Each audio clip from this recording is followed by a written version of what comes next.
बिस्मिल्लाहिर्रहमानिर्रहीम। तो अल्लाह का नाम लेकर करते हैं आज की वीडियो को शुरू। तो सिंपली हमने MS वर्ड के अंदर हम होम का पूरे जो है टैब की कमांड देख चुके हैं।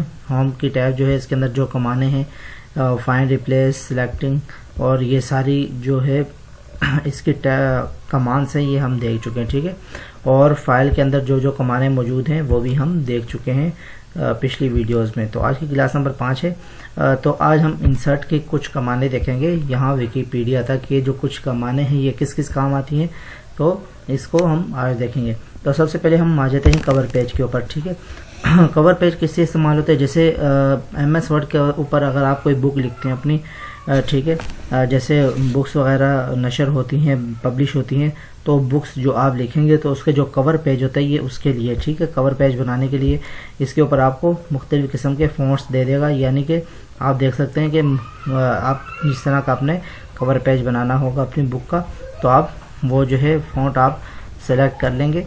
तो ये उसके अंदर थोड़ा सा एडिटिंग करके आप अपने हिसाब से बना सकते हैं। ठीक है, तो हम क्या करते हैं, इसको सिंपली थोड़ा सा देख लेते हैं क्लिक करके। तो ये कवर पेज आ गया। ठीक है, हमारी बुक जो भी हमने नशर करनी होगी इसके अंदर अगर हमने एडिटिंग करनी है तो यहाँ से सिंपली हम लिख के अपनी एडिटिंग कर सकते हैं। हम लिखते हैं माय बुक। ठीक, तो इस तरीके से हम अपनी जो है बुक को जो भी नाम देना हो हम अपनी बुक वगैरह को नाम दे सकते हैं इजीली। ठीक है, और इसके बाद जो है एक चीज़ और, इसके बाद हम देख लेते हैं, इसको हम हटा देते हैं। उसके बाद हम ब्लैंक पेज देख लेंगे। ब्लैंक पेज का मतलब कि यानी कि हम एक पेज लिखते लिखते हमने आधा लिखा, हम चाहते हैं कि एक और पेज आ जाए, तो हम सिंपली क्या करेंगे, ब्लैंक पेज के ऊपर क्लिक करेंगे तो हमारे पास दूसरा पेज आ जाएगा। या ठीक है, तो यहाँ से हम अगर 2 सफ़े हम इकट्ठा लिखना चाहते हैं तो ये ब्लैंक पेज का ये काम है कि अगर हम एक पेज का काम ख़त्म हो गया, दूसरा पेज नहीं आ रहा, पहले तो ऑटोमेटिक ये जो है MS वर्ड का फंक्शन आपको नेक्स्ट पेज प्रोवाइड कर देगा। अगर नहीं आ रहा तो आप सिंपली क्या करेंगे, ब्लैंक पेज के ऊपर क्लिक करेंगे। तो ब्लैंक पेज के ऊपर क्लिक करने के बाद आपके पास इस तरह से दूसरा पेज आ जाएगा। तीसरे नंबर पर है ब्रेक पेज। ठीक है, जहाँ पर आपकी बात पूरी होगी वहाँ पर आपने क्या करना है, ब्रेक कर देना है। तो पेज क्या होगा, 2 हिस्सों में डिवाइड हो जाएगा। देखिए, ठीक है, पेज की जो लंबाई है वो कम हो जाएगी, यानी ब्रेक हो जाएगा, 2 हिस्सों में डिवाइड हो जाएगा। ठीक है, तो सिंपली हम यहाँ से बैक चले जाते हैं। तो इन 3 ऑप्शंस के ये जो 3 ऑप्शन है इनका जो है कवर पेज, यानी कि जो हम बुक लिख रहे हैं उसके कवर पे क्या चीज़ आएगी, ब्लैंक पेज। अगर हमको नया पेज चाहिए होगा तो उसके लिए ब्लैंक पेज इस्तेमाल होगा। अगर हमारी बात पूरी हो गई है, हम अब पेज को आधा रखना चाहते हैं, तो यहाँ से पेज ब्रेक। ठीक है, अब टेबल के ऊपर आ जाते हैं। टेबल क्या चीज़ है, टेबल हम देख लेते हैं। अब स्कूल के बच्चे हैं कुछ, ठीक है, उनके हम नाम वगैरह लिखना चाहते हैं और या इसके ऊपर नंबर वगैरह लिखना चाहते हैं। अब हमारा कोई बच्चा आ जाता है, यानी 10 क्लास के बच्चे हैं, ठीक है, हमारे पास 5, तो हम क्या करेंगे, यहाँ से सिंपली हम टेबल के ऊपर क्लिक करते हैं और हम टेबल ले लेते हैं। ठीक है, यहाँ से हमने टेबल ले लिए, जितने हमको चाहिए 5 बच्चे हैं, तो यहाँ से 5 लाइनें हम क्लिक कर लेंगे। तो हम इसको सिंपली थोड़ा सा क्या कर लेते हैं, बड़ा कर लेते हैं। ठीक है, यहाँ से इसको बड़ा कर लिया टेबल को। यहाँ पर हम सिंपली नाम लिख देते हैं फातिमा। ठीक है, उसके बाद हम लिख लेते हैं नदीम। उसके बाद हम लिख लेते हैं वसीम। ठीक है, उसके बाद हम लिख लेते हैं जो जो नाम हमने लिखने हैं वो नाम हम लिख लेंगे। ठीक है, फहद। उसके बाद हम लिख लेते हैं फुरकान। ठीक है, तो ये जो नाम है इनके ऊपर रेड निशान इसलिए दे रहा है, ये जब भी आप स्पेलिंग मिस्टेक करेंगे ये आपको रेड निशान शो कराएगा। ये रेड निशान इसलिए दे रहा है क्योंकि ये डिक्शनरी में मौजूद नहीं है। फातिमा और नदीम वगैरह के नाम जो है डिक्शनरी में मौजूद नहीं है, तो इसको हम सिंपली क्लिक कर लेते हैं और ये मौजूद है। ठीक है, मैंने गलत लिखा था, सॉरी। तो नदीम चेक कर लेते हैं। नदीम तो बिल्कुल करेक्ट है, लेकिन ये क्या बोल रहा है, अच्छा, ये जो शुरू के नाम का जो शुरू का वर्ड है वो बड़ा होता है ना, तो वो छोटे डाल में, ये इसीलिए इस तरह दे रहा है। सीप, स्वीप, स्वीट, स्विन, वीक, नहीं भाई ये ठीक है, फाद। तो इस तरह से समझो हमारे नाम आ गए। अब हम इन नामों को क्या करते हैं, थोड़ा सा बड़ा कर लेते हैं। बड़ा करने के लिए सिंपली हम होम के टैब में जाएंगे, होम टैब के कमांड में जाएंगे और इन कमांड के अंदर हम एक के ऊपर क्लिक करेंगे और यहाँ से इसको बड़ा कर लेंगे हल्का सा। इसी तरह नदीम के साथ भी इसको हम बड़ा कर लेंगे, ठीक है। सारों को हम रखते हैं 22-22 पे।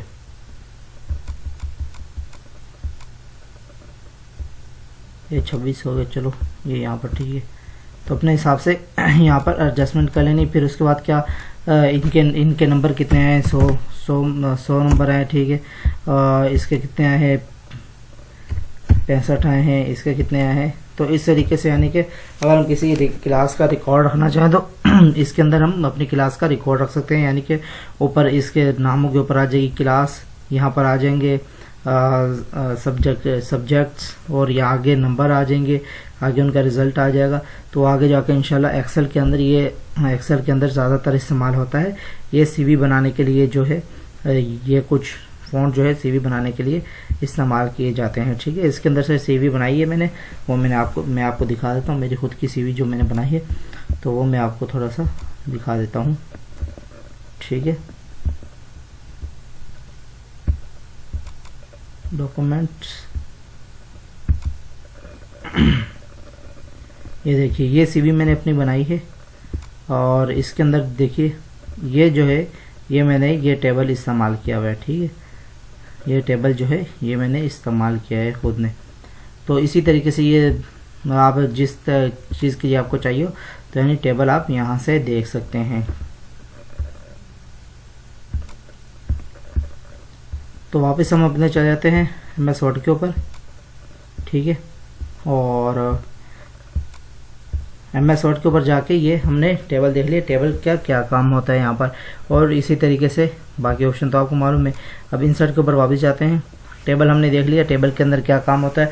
अब पिक्चर लिखा, पिक्चर का क्या काम है भाई। यहाँ पर पिक्चर का काम ये है कि आप कोई भी पिक्चर अगर ऐड करना चाहिए, आप अपनी बुक बना रहे हैं तो उसके ऊपर अंदर जैसे औरत की या मर्द की पिक्चर होती है, कायदे आज़म की पिक्चर होती है, गांधी की पिक्चर होती है। तो आप अपनी पर्सनैलिटी की जो है तस्वीर लगा सकते हैं अपनी फेवरेट शख्सियत की, ठीक है। तो यहाँ से हम सिंपली क्लिक करते हैं, एक तस्वीर लगा के चेक कर लेते हैं। ये कैप्चर की हुई है पहले से ही मैंने, और ये देखिए अब इस तस्वीर को उठा के हम अपने हिसाब से एडजस्टमेंट कर सकते हैं। एक मिनट, इसको जो है थोड़ा बैक कर लें। तो यहाँ पर हम अपना एरो रखते हैं, यहाँ पर हम अपनी क्या करते हैं, तस्वीर को जो है ऐड करते हैं पिक को, ठीक है। ये देखिए यहाँ पर आ गया और यहाँ से हम अपने पिक को अपने हिसाब से एडजस्टमेंट कर सकते हैं। इसको छोटा करना है, बड़ा करना है, ठीक है। इस तरीके से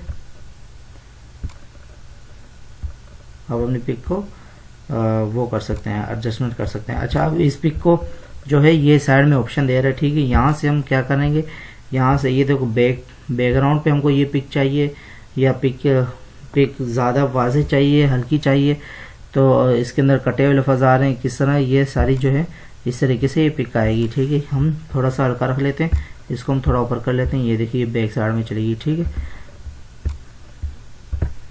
अब इसके ऊपर दोबारा हम क्लिक कर लेते हैं और यहाँ पर क्लिक करके चेक कर लेते हैं। ये देखिए यहाँ पर देख लेते हैं तो ये अलग अलग तरीके से जो है पिक के डिज़ाइन भी हैं।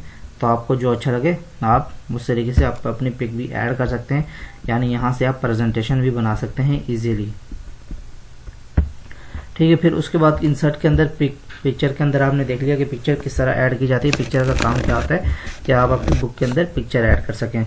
उसके बाद ऑनलाइन पिक्चर्स ये नेट से ही होंगी, तो इसको हम फिलहाल हाथ नहीं लगाएंगे क्योंकि इसके लिए अकाउंट बनाना लाजमी होगा। मैंने अकाउंट नहीं बनाया हुआ। उसके बाद आ जाती हैं शेप्स, ठीक है।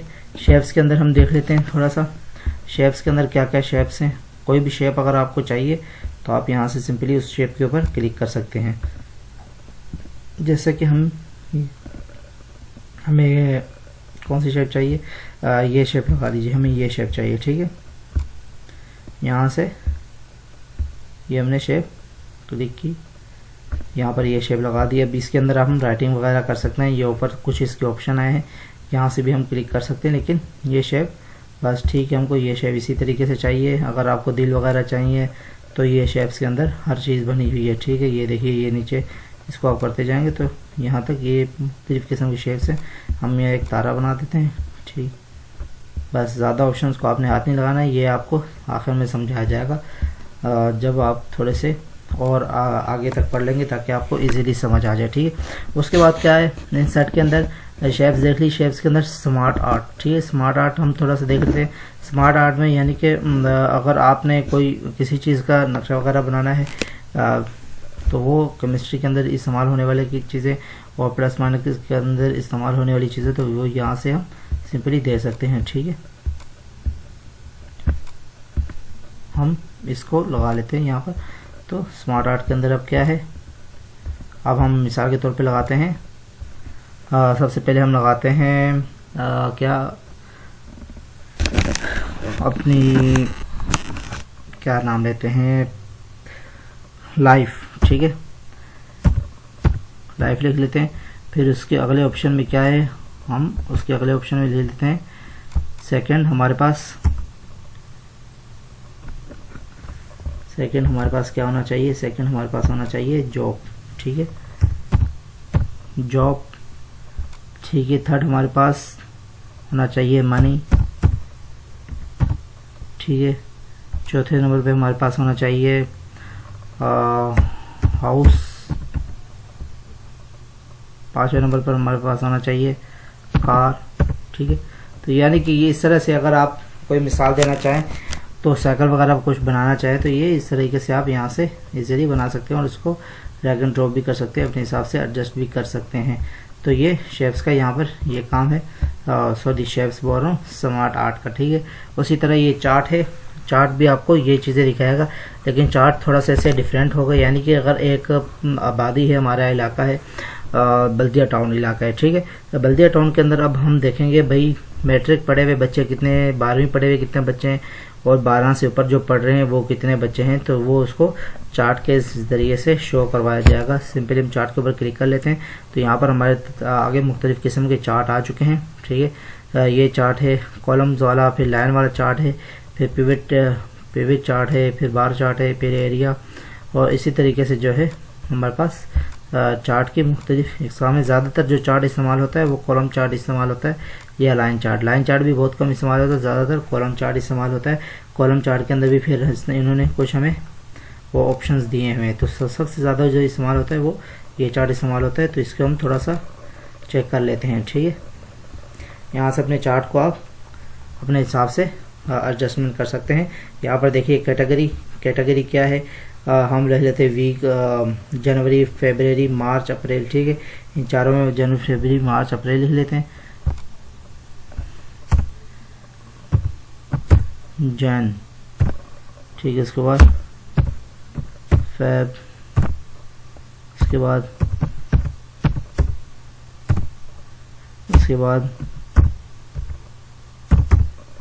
ठीक है, इस तरीके से ये देखिए ये नीचे भी नाम आ चुके हैं, जनवरी, फरवरी, मार्च, अप्रैल। ठीक है, उसके बाद अब सेल्स किस हिसाब से आपकी हुई है वो आप यहाँ से दे सकते हैं। ये चार्ट जो है माइक्रोसॉफ्ट वर्ड का है, ये एक्सेल के अंदर एक्सेल का चार्ट है। ये आगे जाके एक्सेल पढ़ेंगे तो उसके अंदर आपको बखूबी और ज़्यादा तरीके और ज़्यादा जो है समझ आ जाएगा। तो इस तरीके से हम अपने चार्ट को भी मैनेज कर सकते हैं। ठीक है, अगर इसके अंदर चार्ट लगाना हो, यानी कि अगर आपको कोई स्टोर का डेटा दिया जाए, आपको बोला जाए कि यहाँ पर जो है आप चार्ट के ज़रिए आप मधु कीजिए, वाज़े कीजिए कि कितनी सेल हुई है हमारी और कितना हमें लॉस हुआ है और इसमें 12 महीनों में कितनी सेल हुई है, तो उसको आप चार्ट के ज़रिए वाज़े करें तो आप यहाँ से इजीली चार्ट के ज़रिए उसको वाज़े कर सकते हैं। ठीक है, इंसर्ट के अंदर वापस हम जाते हैं और उसके बाद स्क्रीनशॉट देख लेते हैं। स्क्रीनशॉट के अंदर क्या क्या चीज़ें, स्क्रीनशॉट सिंपली वो है जैसे मोबाइल के अंदर स्क्रीनशॉट होता है उसी तरह वर्ड के अंदर स्क्रीनशॉट है। तो इसको हम एक बार चेक कर लेते हैं। तो ये जो है हमारी एक पिक लेगा, जहाँ से भी हम लेना चाहें तो हम स्नैप करते हैं यहाँ से MS वर्ड को ही। ठीक है, वर्ड को उठाया, बस इससे यहाँ की जो है पिक्चर उठा के मैं दे दी। तो अगर हम यहाँ से पिक्चर नहीं लगाना चाहते, इंसर्ट के होम में हम जाते हैं, इंसर्ट की कमांड्स में, यहाँ पर एक पिक्चर ये है और अगर स्क्रीनशॉट लगाना चाहें तो वो आपके सामने ये स्क्रीनशॉट ले चुका हूँ मैं। तो इसको आप अपने हिसाब से आगे पीछे करके एडजस्टमेंट कर सकते हैं। ठीक, ये कुछ जो है इसके फॉर्मेट्स है, ये आप देख लेंगे। जिस तरह इफ़ेक्ट्स वगैरह होते हैं तो ये इफ़ेक्ट आपको जो ज़्यादा पसंद है तो वो आप इफ़ेक्ट ले लेना, उठा लेना, ठीक। यहाँ से जब पिक्चर छोटी बड़ी होने का छोटी बड़ी तो यहाँ से भी आप कर सकते हैं, उसका ज़्यादा ज़रूरी नहीं। चेंज पिक्चर, रीसेट पिक्चर, यानी कि अगर आपने कुछ इसके अंदर से इफेक्ट लगाया आपको पसंद नहीं है तो आप रीसेट कर सकते हैं, आपकी पिक्चर वापस अपनी असली हालत में आ जाएगी, ठीक है। पिक्चर बॉर्डर, पिक्चर के अंदर अगर बॉर्डर लगाना चाहें तो यहाँ से सिंपली लगा सकते हैं। और उसके बाद कुछ और ऑप्शन है, पिक्चर इफ़ेक्ट्स। पिक्चर के अंदर अगर आप इफ़ेक्ट जो है वो डालना चाहें तो वो डाल सकते हैं, ये देखिए, ठीक है। यहाँ से आप अपनी पिक्चर के अंदर इफ़ेक्ट भी डाल सकते हैं इजीली। और पिक्चर लेआउट, पिक्चर लेआउट के अंदर ये चीज़ें, कौन सी शेप आपने देनी है, अगर ये शेप देनी हो तो ये शेप भी आप इसमें दे सकते हैं, जो ज़रूरी नहीं है मेरे ख्याल से। तो बस इसके अंदर यही ज़्यादा काम आने वाली यही 6 चीज़ें, 3 ये और 3 ये, बाकी जो चीज़ें हैं वो ज़्यादा काम नहीं आती, तो इसलिए हम इसको ज़्यादा नहीं देखेंगे। तो आज हम यहाँ पर अपनी क्लास का एंड करते हैं। उम्मीद करता हूँ कि आपको ये ऑप्शन समझ आ गए होंगे। स्मार्ट आर्ट क्या है, चार्ट क्या है, स्क्रीनशॉट क्या है, और शेप्स क्या है, पिक्चर्स क्या है, टेबल क्या होता है, टेबल किस में इस्तेमाल किया जाए, कवर पेज क्या है, ब्लैंक पेज क्या है, और पेज ब्रेक क्या है, ठीक है। ये सारा आपको बता दिया है। तो इंशाल्लाह मिलते हैं नेक्स्ट वीडियो में। नेक्स्ट वीडियो में इंशाल्लाह हम जो है hyper link, book mark, cross reference और कमेंट, हेडर और फुटर, ये ज़्यादा ज़रूरी नहीं है, पेज नंबर और ये कुछ चीज़ें हम जो ज़रूरी होंगी इसके अंदर से वो देख लेंगे। तो मिलते हैं इंशाल्लाह नेक्स्ट वीडियो में, तब तक दीजिए इजाज़त, अपना ख्याल रखिए, अल्लाह हाफ़िज़।